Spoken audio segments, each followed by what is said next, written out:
Okay, so you know what that means, okay? I know last week you got a break.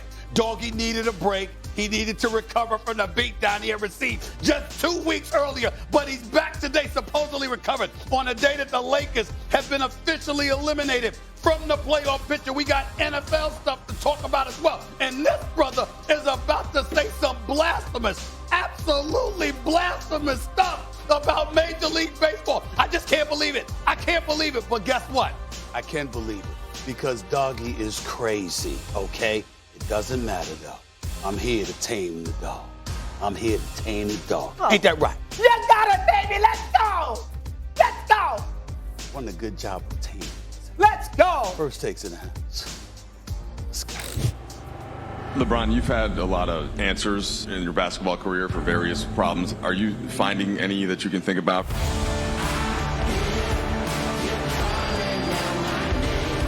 Just feel like you can't catch a break.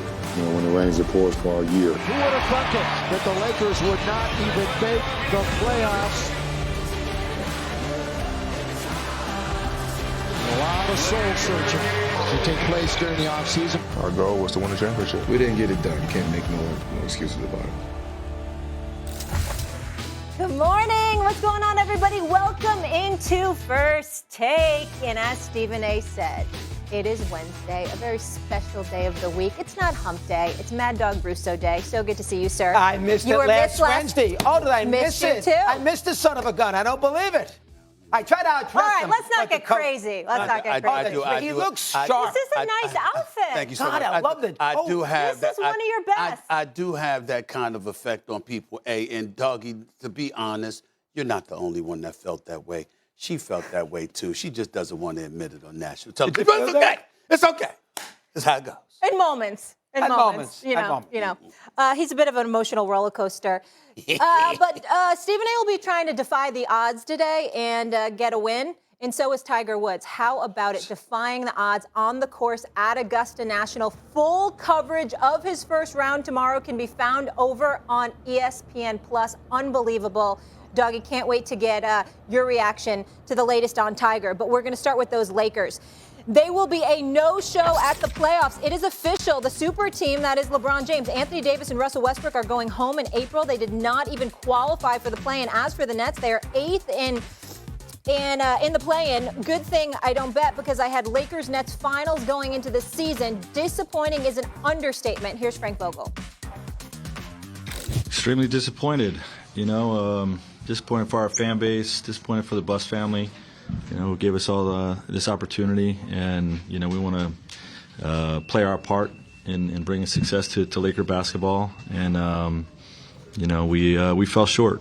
We're eliminated tonight, and I can say it's not been due to lack of effort.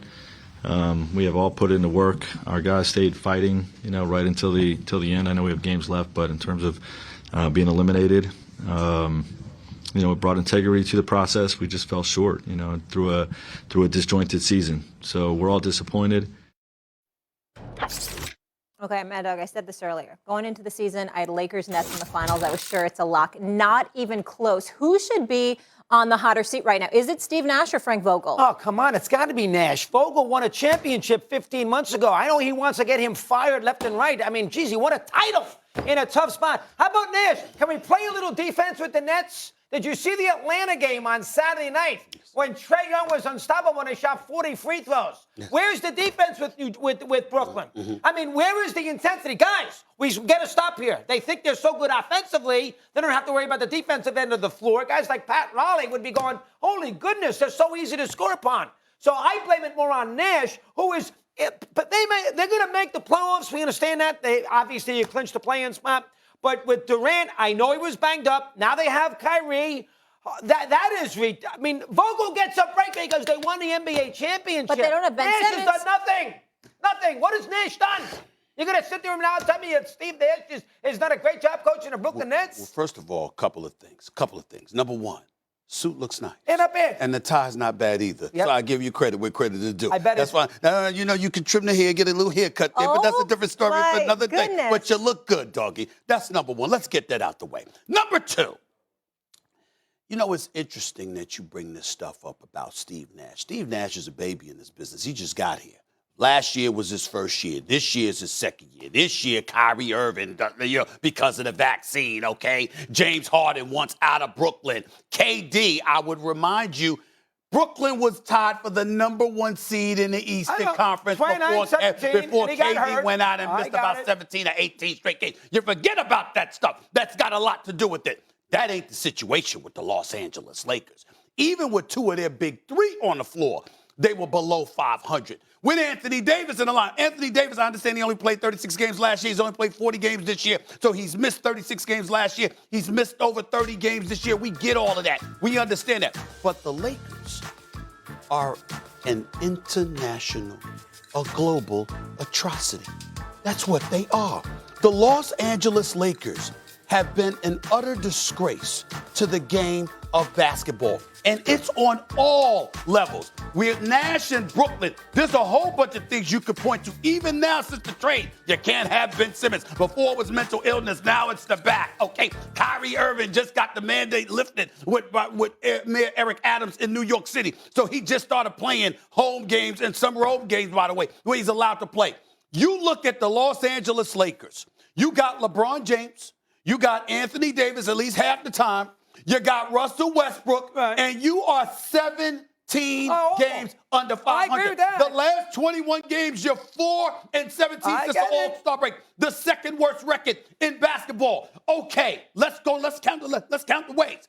We understand that the wonderful, lovely Jeannie Buss made a huge error because she listened to Linda Rambis. First of all, how does a Rambis get an opportunity to make a decision is beyond me. Anybody named Rambis, okay? Kurt, Linda, and anybody else you can find. If their last name is Rambis, they got no business making basketball decisions. So we understand how atrocious that was, okay? Rob Pelinka, national embarrassment right now. I like the man personally, but a national embarrassment right now because the bottom line is you want to sit there and you assume that anybody wearing the purple and gold, you can make amends. But in the end, if you are a coach, you don't play, but you're around the players every day. Schematically, you're the one devising the game plan. You're the one assigned to motivate people and everything like that. The Los Angeles Lakers quit these last several weeks of the season. Quit on Frank Vogel. So you couldn't ingratiate yourself with them enough to make sure they were giving max effort at all times. Have you seen the Los Angeles Lakers, the fast break points they were giving up last night? Have you seen it throughout the season?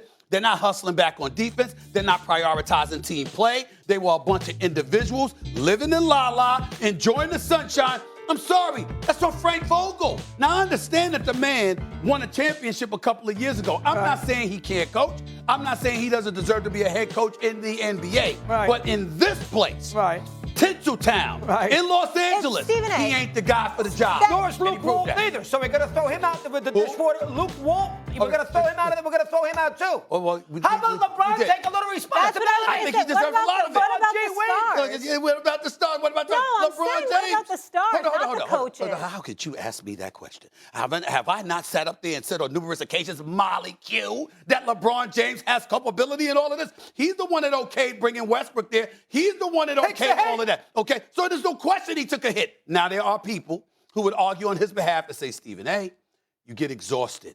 You're arguing on the phone with them. You're saying, hell no, you shouldn't do this. They don't want to listen. They want to do what they want to do. And LeBron James just threw up his hands and said, bump it. Okay, they want to say all of that. Here's my problem with LeBron James.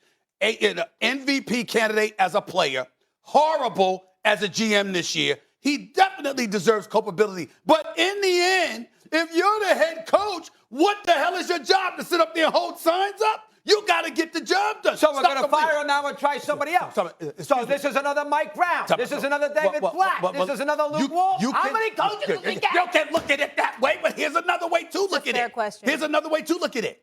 Frank Vogel was never really wanted in the first place. Do you know where Frank Vogel was before he got the Lakers job? They wanted Jason Kidd. I know. You've told me this 1,000 times. Go ahead. Do you know where Frank Vogel was before he got the job? Assistant somewhere. Are you ready? Are you ready? Yeah. He was here.